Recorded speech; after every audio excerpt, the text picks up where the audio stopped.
¿verdad? Entonces Bereshit, primer libro. Porque dice, en el principio de la creación, el Eterno, los cielos y la tierra, lo que ha sido traducido como en el principio creó Dios los cielos y la tierra. Hay algo allí que como traducción no concuerda, pero la traducción más fidedigna que los judíos hacemos al respecto de este tema es, en el principio de la creación, el Señor, los cielos y la tierra. Ok, después explicaré eso en más detalle. El siguiente libro es Shemot. Shemot, ¿qué significa? Éxodo ha sido traducido. Pero Shemot, ¿qué significa realmente? Significa los nombres. Nombres. ¿Por qué? Porque en el libro de Éxodo dice, en el libro de Shemot dice, estos son los nombres de los hijos de Israel que salieron de Egipto. Que entraron a Egipto. Estos son los nombres. Entonces, Shemot, que es el nombre del libro, significa nombres. El siguiente libro que le dicen Levítico, en hebreo es Vayikra.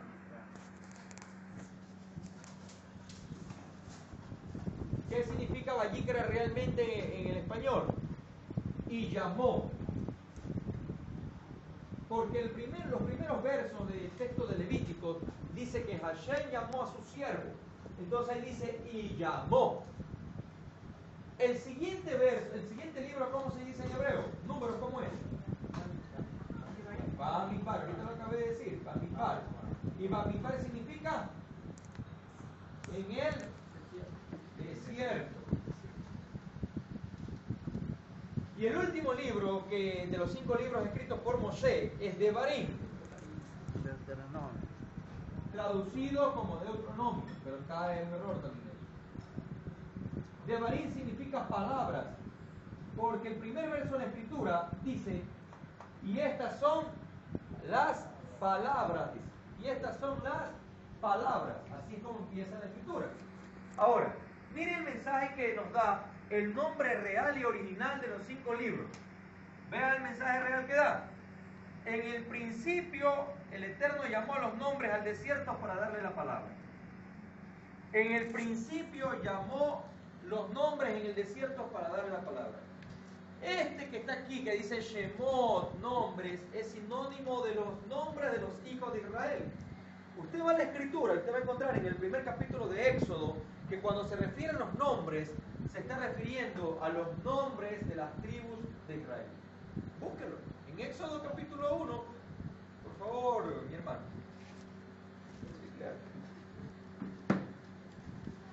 Ahora bien, estos son los nombres de los hijos de Israel que entraron en Egipto con Jacob, cada hombre y su casa vinieron. Sí, sí se da cuenta. Dice, y esto, dice, y estos son los nombres. Y estos son los nombres de los hijos de Israel, de los que entraron a Egipto. Entonces, cuando aquí habla de Shemot nombres, se refiere a los hijos de Israel. Leamos el mensaje. En el principio llamó a los nombres al desierto para darles la palabra. Sale un mensaje de los nombres de los 5 libros. Lo que quiero decir es que no de por gusto, justamente este libro, el cuarto, que es Bamidbar, Bamidbar viene de la palabra Dabar, que es palabra, porque justamente allí donde Bamidbar, que significa en el desierto, el cuarto libro, Todá Rabá. Muchas gracias. El cuarto libro, Bamidbar, que significa en el desierto, el Eterno nos dio la palabra de él. Hashem los estaba preparando a sus hijos desde el desierto para que puedan entrar a la tierra de Israel y desde allí todo lo que habían aprendido lo exportaran al mundo entero. La gran comisión no empieza en el libro de Hechos. La gran comisión empieza en el desierto, hermano. Y yo diría que desde antes, cuando Abraham empezó a enseñar a todas las personas sobre la voluntad del Creador. Haré de ti una nación grande, no solamente en número, sino también en santidad. En el libro de Levíticos dice, Sed Kadosh, porque yo soy Kadosh. Es uno de los 613 mandamientos que encontramos dentro de los 5 primeros libros de Moshe. Sed Kadosh, que en español es Sed Santos. Sean santos porque yo soy santo. Pero la pregunta es, ¿qué significa ser santo? ¿Acaso ser santo es únicamente ir a las reuniones? ¿Ir al culto? Yo nací en una cuna cristiana, un descendiente judío, pero nací en una cuna cristiana. Toda mi vida he leído la Biblia desde pequeño. No me fallaba ningún culto. Rara vez me fallaba un culto. Pregunto yo, ¿será que eso me hacía santo a mí? Ser santo es ir a todas las reuniones.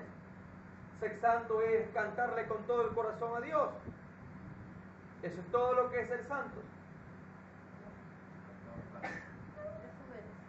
Obedecer. ¿Obedecer qué? Entonces Yeshua dijo, si me amáis, guarda mis mandamientos.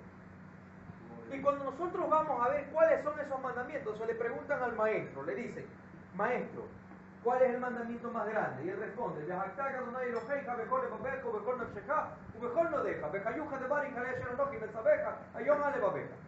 y amarás a Hashem tu Eloha con todo tu corazón, con toda tu alma y con todas tus fuerzas, y serán estas palabras grabadas sobre tu corazón. Amarás a Hashem sobre todas las cosas, y a tu prójimo como a ti mismo. De esto depende toda la Torá, toda la ley y todos los profetas. ¿Qué estaba diciendo Yeshua? Que anulara todos los mandamientos, que ahora solamente se trataba de un amor sentimental para con Dios y para con el prójimo. De sentimiento, solamente de acá. ¿O no es más bien que antes ya el concepto judío tenía bien claro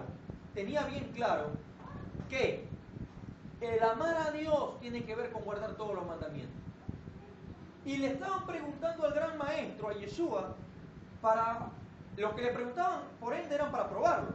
Pero esto sirvió para que todos se dieran cuenta de que el gran maestro no estaba en contra de la ley, sino que al contrario estaba a favor de los mandamientos, como él mismo lo expresó en el libro de Mateo, capítulo 5, verso 17. Matitiahu realmente el nombre del libro. Donde dice, no penséis, o sea, ni se les suba a la cabeza, que yo he venido a abolir la ley o los profetas, sino que yo he venido, lo que la traducción dice allí, yo he venido a cumplir, pésima traducción, yo he venido a dar la verdadera interpretación de la Escritura. Porque justamente el pueblo judío lo que estaba esperando era eso, alguien que viniera a sacar a mucha gente de la religiosidad que se encontraban en el primer siglo, alguien que viniera a enseñarle tal cual las Escrituras decían para que el hombre practique, no para que se oponga a las Escrituras, sino para que enseñe adecuadamente al cómo guardar las Sagradas Escrituras. Pero ¿a qué mandamiento se refería el Mesías cuando dice, si me amáis, guardad mis mandamientos? Se está refiriendo a los mandamientos que nosotros encontramos en estos 5 libros. Son los únicos que existen. Entonces alguien me dirá, no more, perdón, pero ama a tu padre como a ti mismo. Sí, eso está en la Torá. Pero dice que hay que valorar a la esposa. Sí, eso está también allí. More, pero ¿sabe qué? Allí está hablando que hay que respetar a las autoridades. Eso no es del Nuevo Testamento, hermano. Eso también está en la Torá. ¿Sí me estoy explicando? Entonces, amado hermano, para entenderlo más claro, ya antes del maestro, al rabino Hillel, hay una historia judía que lo muestra el Talmud. El rabino Hillel y el rabino Shammai, los dos grandes maestros de los grupos fariseos en los días del maestro Yeshua, del rabino Yeshua, nuestro Mashiach. Dice que fueron a la escuela de Shammai y un fulano le dijo, yo quiero ser su discípulo, pero solamente lo voy a hacer si usted me dice todos los mandamientos en un solo pie. ¿Cuál fue la respuesta del rabino Shammai? A ver si se acuerdan de la historia, creo que ya lo conté aquí. ¿Cuál fue la respuesta del rabino Shammai? El primero lo sacó con El rabino Shammai cogió un palo y le dijo, tú te estás burlando de mí. ¿Cómo yo voy a decir 613 mandamientos parados en un pie? Cogió un palo y lo sacó a palazos de allí, se enojó.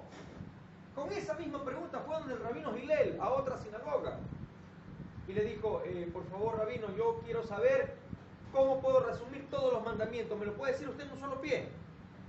Entonces el rabino le dijo lo que acabo de decir, amarás a Hashem tu Eloha con todo tu corazón y a tu prójimo como a ti mismo. Eso lo dijo el rabino Hillel. Y cuando le preguntan a Yeshua, Yeshua apoyó, el Mesías, apoyó la postura del rabino Hillel. Era bien conocido que la codificación de los mandamientos se codifican, los 613 en 10, los que fueron dados en Har Sinaí. Pero los mandamientos de Har Sinaí se codifican en 2, unos que tienen que ver para con Hashem y otros que tienen que ver para con el prójimo. Los 5 primeros tienen que ver para con el Altísimo. De entre ellos el quinto, el honra a tu padre y a tu madre. ¿Por qué? ¿Por qué el quinto también está entre los mandamientos que tienen que ver para con el Creador? ¿Por qué creen ustedes? A ver. Amados hermanos, porque el hombre, el padre y la madre son colaboradores del Eterno. Son colaboradores del Eterno. Por eso es que un hijo tiene que respetar y honrar a su padre y a su madre, porque les dieron la vida. Hashem contó con ellos para dar la vida. ¿Sí me estoy explicando? Uno no debe portarse mal con los padres, así sean bastante de edad. Tiene que respetarlos. Es más, la Escritura dice, respetarás a los ancianos de Israel. Ese es otro de los 613 mandamientos. Es allí donde yo digo, si los mandamientos ya pasaron y si los mandamientos son malos, ¿qué voy a hacer con estos mandamientos que me dicen que debo respetar a mi padre, que debo respetar a mi madre, que debo respetar a los ancianos de Israel? Si todo lo que hablaron los discípulos del Mesías en el Nuevo Testamento no es ni más ni menos que lo que está escrito en estos 5 libros. Si todo lo que hablaron los profetas no es ni más ni menos que lo que está escrito en estos 5 libros. Los profetas no hablaron nada nuevo, hermanos. Todo lo que los profetas, los neviín, hablaron están en relación a la Torá. Y por eso Yeshua, cuando hablaba muchas cosas en relación a la Torá y en relación a los profetas. ¿Estamos claros hasta ahí? Entonces, tenían que ser grandes en número y en santidad. Entonces, ¿cómo es que una persona llega a ser kadosh o santo? Guardando los mandamientos. Es decir, que no es suficiente con que vaya a las reuniones religiosas, por decirlo así, o que yo vaya al culto, o que yo alabe a Dios. No es suficiente para ser santo. Hay que guardar los mandamientos. Mandamientos que tienen que ver con la identidad. Mandamientos que tienen que ver con lo que comemos, cómo vestimos.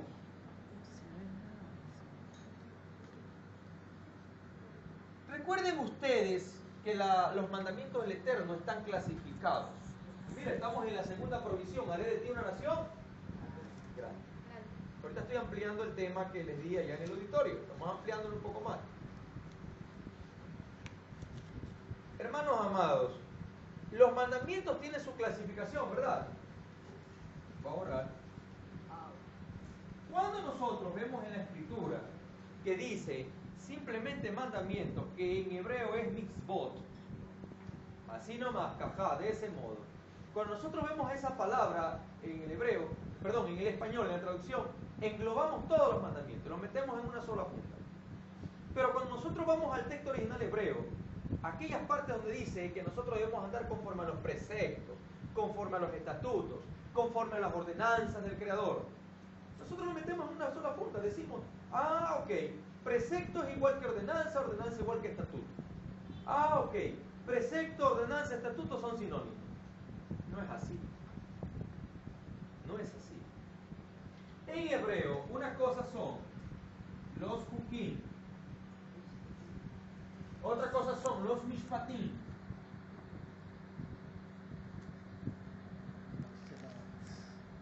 y otra cosa son los edot.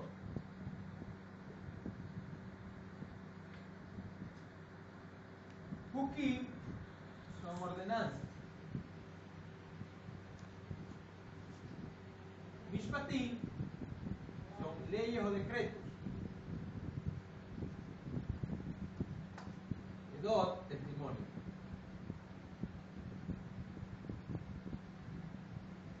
Testimonio. Ahora bien, hermanos, miren ustedes. ¿Cuál es la diferencia entre esto y por qué es importante esta clasificación de los 613 mandamientos? Es importante, hermanos, porque los hukim son aquellos mandamientos que aparentemente, hago hincapié en esa palabra, aparentemente no tienen una explicación lógica de por qué Hashem lo ordena. Aparentemente.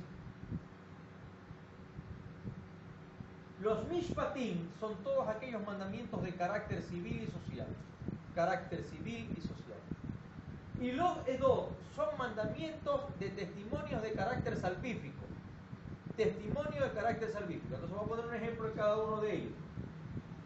Decía un rabino en las asambleas de Dios, cuando vino acá a las asambleas de Dios y estaban bastantes pastores evangélicos allí, que no sé qué habrán hecho después con la información que aprendieron del rabino allá en el 2001. el rabino le decía, porque le hicieron una pregunta, ¿cierto es que podemos comer ciertas cosas y ciertas cosas no podemos comer? El rabino le respondió, un rabino de edad de 80 y pico de años, el rabí Joseph Kolner, que allá no tenga Biblia, sobreviviente de la Segunda Guerra Mundial. Era un niño cuando estaba en la Segunda Guerra Mundial. El rabino Joseph Kolner le dijo, el único que puede decidir qué el hombre puede comer y qué el hombre no puede comer es aquel que los creó. El único que puede decidir qué es lo que el hombre puede comer y no puede comer es aquel que los creó. Entonces nosotros vemos que los chinos, los asiáticos comen, inclusive en algunos grupos, comen cosas raras de las cuales nosotros nos asombramos. Pero para ellos es comida, de acuerdo a su cultura. Asimismo, el judío, de acuerdo a la cultura occidental, así como se estremeció mi hermana cuando dije lo de la comida asiática, se estremece al ver comer lo que la escritura o la palabra del Eterno dice que no debe comer el occidental. Por ejemplo, la escritura dice, no comerás cerdo, lo tendréis por inmundo. Eso está en Levíticos 11. Y Yeshua dijo, si me amáis, guardad mis mandamientos. Entonces alguien alguna vez me preguntó, a ver hermano, usted está mal, me dijo a mí. Yo estoy mal, ¿por qué estoy mal? Porque la Biblia dice, Pablo dice, Pablo, ya ok, ¿qué dice Pablo? Que los alimentos son santificados a través de la oración y a través de la palabra. Ok, ¿y en qué estoy mal? Usted me está dando la razón. ¿Cómo le voy a estar dando la razón? Me dijo. Si son santificados y yo puedo orar, yo cojo un chancho, oro y me lo como. Yo le dije, entonces usted no está diciendo lo que usted me está diciendo. Usted me está diciendo que la Biblia dice que los alimentos son santificados por la oración, y no se olvide lo segundo que dije, por la palabra. Vaya a la lista de Levítico 11, si en la palabra del Eterno dice que el cerdo es alimento. Vaya y busque. Entonces usted no está cumpliendo lo que me está diciendo, le dije. No, me dijo. Y Pedro dice que tuvo un lienzo y hubo un poco de animales cuadrúpedos y que el Señor le dijo, mata y come. O sea que entonces Pedro comía gato, comía perro, comía caballo, porque eran animales cuadrúpedos. No precisamente perro, caballo, dice, pero lo que quiere, bueno, si se lo comía, me decía. Ahí estaba el cerdo. Usted no ha leído bien las escrituras. No, usted que no las ha leído. Bueno, yo las he leído de chico, pero yo no he leído lo mismo que usted. Porque en ninguna parte el Señor le ordenó a Pedro que matara y comiera. Pero si así está escrito, lea desde el principio y usted se va a dar cuenta que Pedro, Kefa, su nombre original hebreo, estaba en éxtasis. Era una visión, no era una realidad. No era en verdad que tenía animales cuadrúpedos enfrente. Y el asunto allí no era el asunto sobre la comida. El asunto allí era sobre los nuevos creyentes que Pedro estaba poniendo un alto porque no confiaba que ellos venían con un corazón sincero a aprender del Creador. Y el Eterno había puesto de su espíritu sobre los nuevos creyentes. Y le está diciendo a Pedro, ¿por qué tú rechazas lo que yo he santificado? Ahora te pongo como ejemplo, si te digo que esto come y yo lo santifico, tienes que comerlo. Era una visión para que Pedro vaya y corra a comer chancho. No. Era una visión para que Pedro acepte a los nuevos creyentes tal como aceptaba a los nuevos creyentes judíos, creyentes en Yeshua. Que no hiciera acepción de personas. Ese era el meollo del asunto. Eso es lo que está escrito. Entonces, Juquín son esos tipos de mandamientos que aparentemente no tienen una explicación. Entonces nosotros explicamos a veces, decimos, cuando a mí me han preguntado, ¿por qué no se debe comer cerdo? Me han preguntado muchas veces. A veces me pongo a explicar, aunque la razón correcta es la que voy a dar al final. La más correcta. Yo he dicho, mire, se ha comprobado científicamente que el cerdo sabe muy parecido a la carne humana. Mire usted que los médicos cuando alguien está enfermo de, una herida o algo, le dicen no coma chancho, no coma cerdo. Le digo, mire, ¿sabía usted que el Eterno al cerdo lo creó con un propósito así como usted y a mí nos creó con un propósito? El cerdo es purificador de la tierra, así como el cangrejo, el camarón es purificador del agua.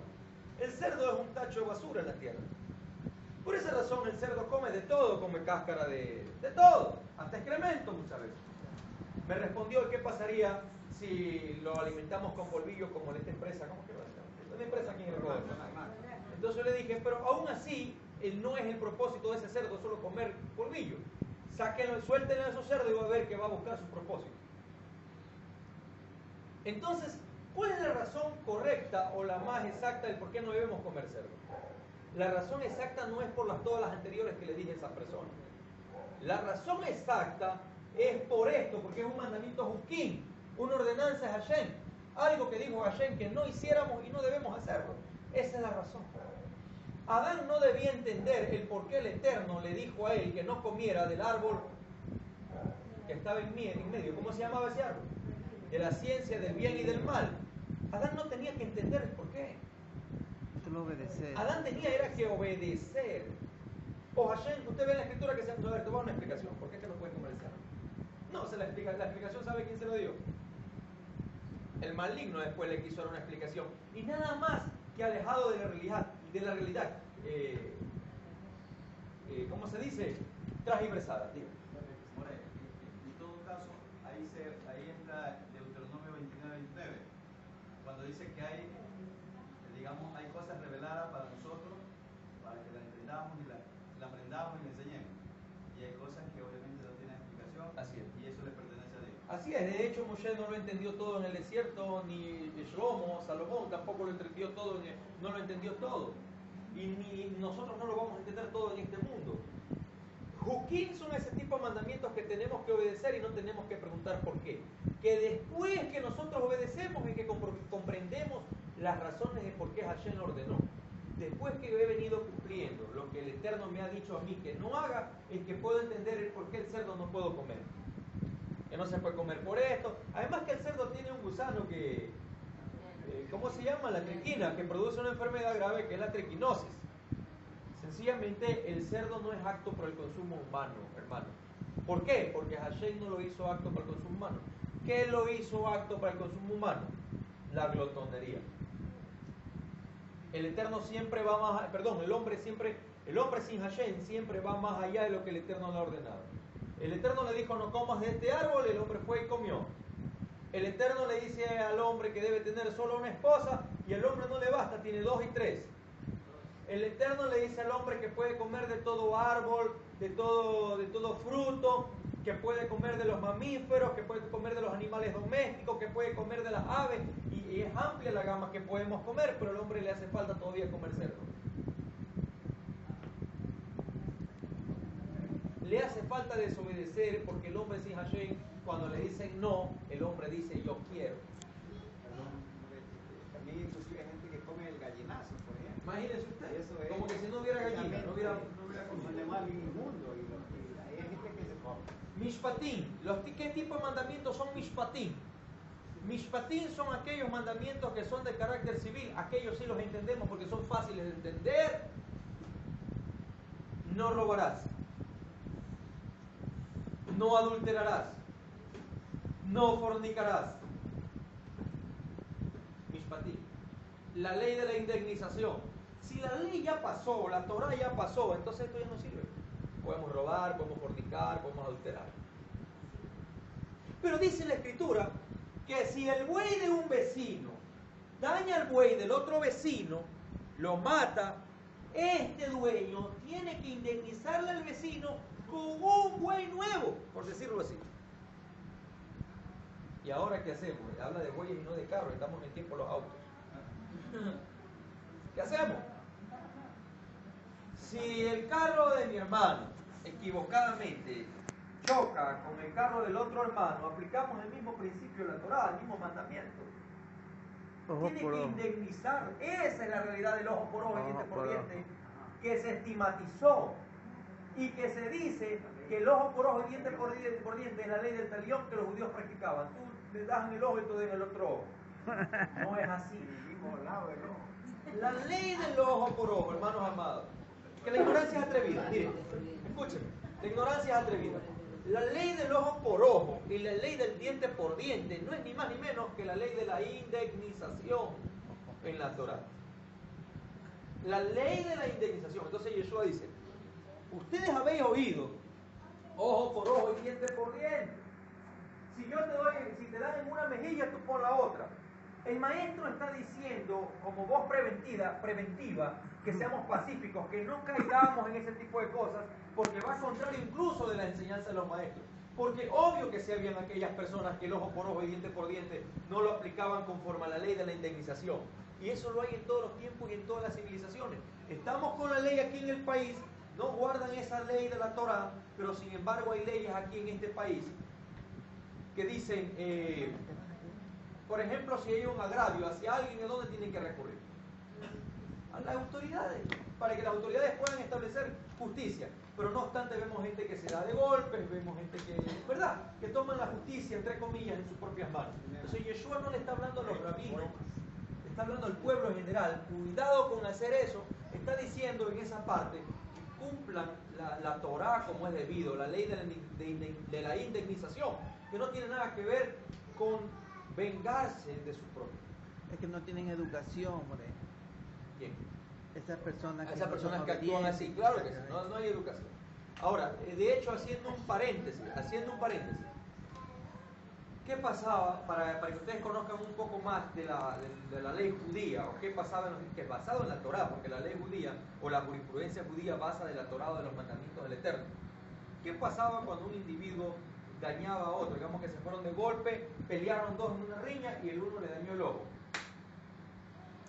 ojo. Lo dejó ciego de un ojo. Aparte de que esta persona tenía su justo castigo, ¿sí?, esta persona tenía que indemnizarle con valores económicos a la otra persona por el tiempo de la enfermedad, por el ojo que perdió. Ese es el ojo por ojo y diente por diente. Económicamente, mantenerle a la familia si ese ojo era útil de su trabajo. Digamos que era un joyero y ese ojo era una herramienta de su trabajo. Ya el ojo de esa persona que perdió ya no valía igual, ya valía el doble. ¿Sí me estoy explicando? Eso es en la jurisprudencia judía realmente el ojo por ojo, y eso realmente en la jurisprudencia judía el diente por diente. Pero en la historia el desconocimiento causó pensar que el judío daba el ojo por ojo y diente por diente en lo que hemos hablado. ¿Para qué? Para abolir la ley o abolir la Torá y aprovecharse de ese concepto moderno, contemporáneo de las dispensaciones, donde dicen que la ley ya pasó y que ahora estamos en el tiempo de la gracia, en donde discutimos los hebreos creyentes en Yeshua de que gracia siempre hubo, siempre ha habido y siempre habrá, porque Dios no ha cambiado y no cambiará jamás. Esa ley o esa teoría de las dispensaciones solamente son soportables o solamente aguantan en la traducción. Pero cuando una persona conoce y estudia, más que todos los pastores, que es deber de los pastores ir a la raíz hebrea, como lo han hecho ustedes, es el deber de ir a indagar, de ver si realmente la escritura en el texto original soporta la teoría de las dispensaciones. Y no es así. Nosotros vemos en la escritura, hasta en lo literal, en la traducción, dice que Noé halló gracia ante los ojos de Hashem. Halló gracia. Lo salvó a él, a toda su familia, porque eran los que estaban obedeciendo los mandamientos, en especial Noah o Noé, que era, como dice la escritura, varón justo y perfecto. Asunto que no dice así de toda su familia, pero al menos de él, y se aplica ahí, será salvo él y toda su casa, y así fue como pasó. David halló gracia ante los ojos del Creador cuando pecó con Betsabé. Ahí nosotros nos damos cuenta en el Salmo 51 la petición de David hacia el Eterno de perdón. Y así nosotros a lo largo de la Escritura vamos a ver cómo la gente y pueblos enteros, grandes hombres del Señor y pueblos enteros alcanzaron la gracia y la misericordia del Señor. Pero ¿qué fue lo que sucedió? John Derby, que aprendió de un cura chileno llamado Emanuel Acunza, aprendió sobre la teoría dispensacionalista, que ya tiene su trasfondo también en la antigua Grecia, en la escuela de Alejandría. ¿Qué pasó con John Derby? Lo aprendió él y lo habló a todo el mundo cristiano de habla inglesa, y eso pasó luego al mundo de habla hispana. Hoy por hoy en las congregaciones cristianas en nuestro medio enseñan como que fueron en realidad la teoría de las dispensaciones, asunto que yo he discutido con muchos pastores y que no me lo han podido probar hasta el día de hoy. Y no lo van a poder probar porque desconocen lo que realmente dice el texto original hebreo, y sencillamente porque el texto original hebreo no separa los tiempos. Y claro que ellos lo separan por tiempo de inocencia, por tiempo de conciencia, por el tiempo de juicio. Dicen ellos, en el tiempo de Noah hubo un juicio, el tiempo de la ley, el tiempo de la gracia, lo separan por tiempo. Pero cuando nosotros vamos al texto original hebreo, esa separación de tiempo sencillamente no existe. Conozco la teoría de la dispensacionalista, la conozco, la he estudiado, pero no existe en el texto original hebreo. Sencillamente no existe. Mishpatim son aquellos mandamientos de ordenanzas civiles que son fáciles de entender. Edor, mandamientos de carácter salvífico. ¿Cuáles? Las fiestas solemnes que están en Levítico 23. Estas son las fiestas solemnes del Señor, las cuales las proclamaréis como santas convocaciones. ¿A dónde? ¿A dónde dice? Solo en Israel. Donde quiera que ande. Seguro dice así. Para mí que dice solo en Israel. Lea por favor la Biblia. De pronto soy yo el equivocado, he leído mal mi Biblia. Lea. Dice, estas son las fiestas solemnes de los judíos, las cuales las proclamaréis solamente en la tierra de los judíos, para los judíos. Así dice. Debe decir así. Levítico 23, Vaikra 23. Vamos un ratito. Si la gente tiene razón y las comunidades de Occidente no deberían celebrar las fiestas solemnes de la Escritura, entonces allí debería decir, estas son las fiestas solemnes de los judíos, las cuales las proclamaréis solo en la tierra de Israel como santas convocaciones. Pero no dice así. Diferente a eso dice lo siguiente. Y el Eterno siguió hablando a Moisés y le dijo, habla a los hijos de Israel, y tienes que decirle las fiestas periódicas de Hashem, que ustedes Hashem de deben, los judíos. de Hashem, Ya. que ustedes Del deben Eterno. proclamar como santa convocación, En la tierra de Israel solamente. donde quiera que habitéis. En donde quiera que habitéis. Muchas gracias. Estas son las fiestas solemnes de Hashem, las cuales las proclamaréis en hebreo como Mikra Kodesh, como ensayo apartado, como santas convocación, en donde quiera que habitéis. Levítico 23, verso 1, pero pienso que es verso 1 o 2. ¿Cuál es? Entonces, 3. Del 2 al 3, ok, gracias. Toda rapa. Muchas gracias. Entonces, dice, estas son las fiestas solemnes de Hashem, las cuales las proclamaréis en donde quiera que habitéis. Las fiestas solemnes de Hashem, de mi Padre, de mi Señor, de mi Dios, de mi Rey, de mi amo, del que me llamó, del que me está preparando. Si Él es nuestro Señor y Él está diciendo que estas fiestas no son de los judíos, sino son de Él, y las cuales las proclamaréis en todas partes, quiere decir que también está incluido en todas partes de Ecuador. Quiere decir que está incluido todas las naciones, en donde quiera que habitéis. ¿Ok? Entonces, esos mandamientos, usted va a encontrar una lista ahí en Levíticos capítulo 23. Usted va a encontrar una lista de fiestas solemnes. Esas fiestas solemnes son mandamientos de carácter testimonial. Cada fiesta solemne es ahí donde estábamos nosotros en la clase, ¿se acuerdan? Cada fiesta solemne revela un testimonio de Hashem. Ya hemos visto algunos ejemplos, pero voy a poner de nuevo otros ejemplos. Por favor. Espera, me arranca la hoja así. Del último que expliqué, a ver, ¿qué parte? ¿Lo puede, por favor? El Señor se dirigió a Moisés y le dijo, di a los israelitas lo siguiente, estas son las fechas especialmente dedicadas al Señor y que ustedes llamarán reuniones santas.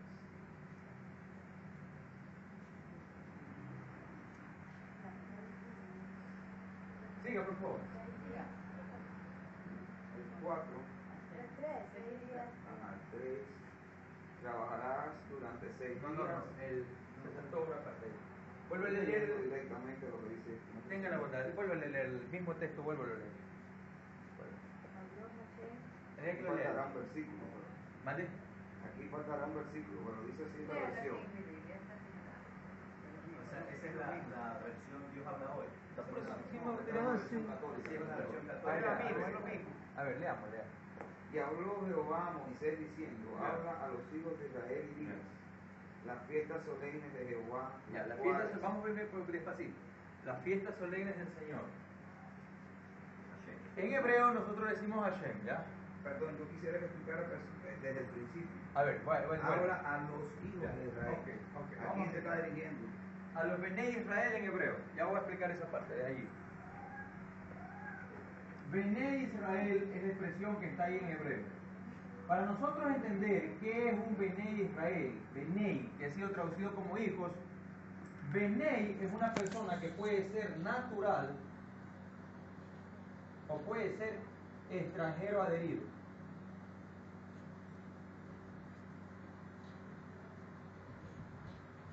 Extranjero adherido. Entonces, vamos a entender eso bien. ¿Por qué?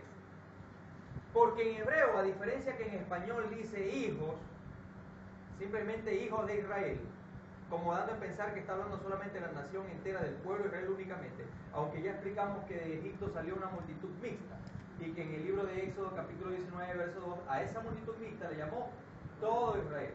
Pero no obstante, aún cuando está esa explicación, nosotros vemos que la palabra Benei no solamente significa hijo, sino que significa natural y extranjero adherido. En base a este concepto es que el rabino Shaul, me parece que es en Corintios o Romanos capítulo 12, donde habla del olivo de las ramas injertadas. En Romanos, ¿verdad? La carta de los judíos está en Roma. En base a ese concepto es que dice que los gentiles han sido puestos, injertados, ¿cómo dice? ¿Entre las ramas o en vez de las ramas? Entre las ramas, ¿verdad? Entonces, ¿por qué Rab Shaul habla de ese concepto? Porque Rab Shaul, como buen judío, manejaba este concepto. La traducción simplemente dice hijos. Y es ahí la importancia de por qué nosotros aprender hebreo o aprender de acuerdo a la raíz hebrea de la escritura para poder entender el texto de la Torá, el texto de la Sagrada Escritura. Benei Israel, a todos los naturales, habla. Préstame la Biblia. Cualquiera. Vamos a leerlo desde esta versión. Oye, está chiquita tu Biblia. Sí, por eso. Y Hashem siguió hablando a Moshe y dijo: habla a los naturales y a los extranjeros adheridos de Israel. Entonces luego dice: habla a los Israel y diles, las fiestas solemnes, la palabra hebrea para fiestas es Hagim, a las fiestas. Pero no obstante, hay algo raro aquí en este texto, que no es raro, realmente tiene una razón, una explicación. ¿Sabe qué palabra está aquí en este texto? Vamos a ver si se acuerdan, lo expliqué hace una semana. Está esta palabra, hermano, vean. Moed en el texto original. Y Moed significa tiempo señalado. ¿Qué? ¿Me dijo algo? No. Tiempo señalado. ¿Sabe qué es lo extraordinario allí? Ya que vamos a ahondar un poquito más en ese texto. Moed, que es tiempos señalados, es una expresión para referirse a las fiestas que están en Levítico 23, en donde el cristianismo dijera que es el tiempo de la ley. Pero aquí es donde se destruye una de las 1000 veces que se destruye esa teoría en el texto original. Porque esta misma expresión para tiempo señalado está en lo que considera la teoría dispensacionalista del tiempo de la inocencia, en el libro de Génesis, Bereshit, o Génesis, capítulo 1, verso 14. El verso 14 dice que Hashem dejó el sol, la luna y las estrellas, ¿como qué? Como para señalar qué? Para que señale el tiempo. ¿Sabe qué palabra está ahí en hebreo? La misma. Esta palabra que en Levíticos 23 en el texto original hebreo está para hablar de las fiestas solemnes del Eterno, es la misma palabra que el Eterno está usando en la creación para decir que el sol, la luna y las estrellas fueron creados para señalar las fiestas solemnes de Él. ¿Y sabe por qué esto es importante? Porque estamos en Génesis capítulo 1, verso 14, en el texto original hebreo.